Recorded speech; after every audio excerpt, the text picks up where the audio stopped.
Naniniwala ang House Prosecution Panel na hindi natibag ang mga testimonya ni NBI Director Attorney Melvin Matibag at dalawa pang opisyal ng National Bureau of Investigation hinggil sa Article 4 ng Articles of Impeachment laban kay Vice President Sara Duterte.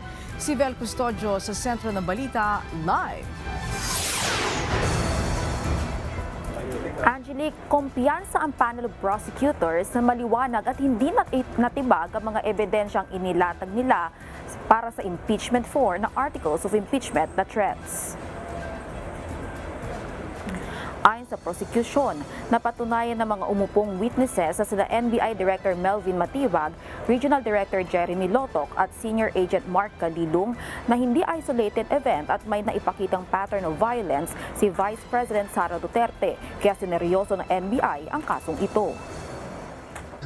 Itong mga ganitong salita, itong ganitong mga aksyon, pinapakita ba nito na karapat-dapat pa rin manatili na pinakapangalawang, pinakamataas at makapangyarihan na lingkod bayan ng Vice Presidente?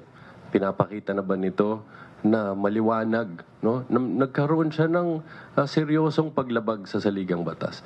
Para sa amin, maliwanag na yung kasagutan dyan.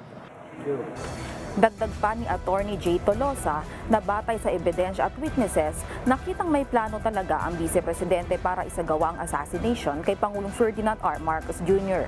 Ito ay matapos sa ipakita rin ng NBI ang paghingi ni Davao City Mayor Sebastian Duterte sa ulo ng Presidente na inuugnay naman sa sinabi ni Vice President Duterte.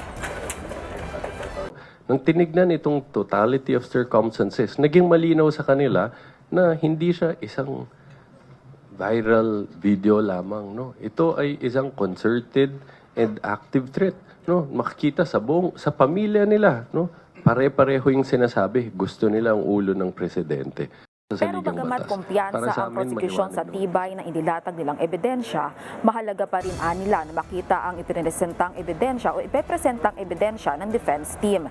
Nirerespeto rin nila ang paghusga ng hukom ng impeachment court sa presentasyon ng magkabilang panig. Angelique, samantala sa pagbabalik naman sa sesyon pagkatapos ng SONA, tiniyak ng mga prosecutors na manatili silang present sa tuwing may committee hearing sa House of Representatives. Anila ay time management is the key para maging balanse o mabalanse nila ang trabaho nila bilang mga mambabatas at bilang mga prosecutors sa impeachment. Balik sa iyo, Angelique. Maraming salamat, Vel Custodio.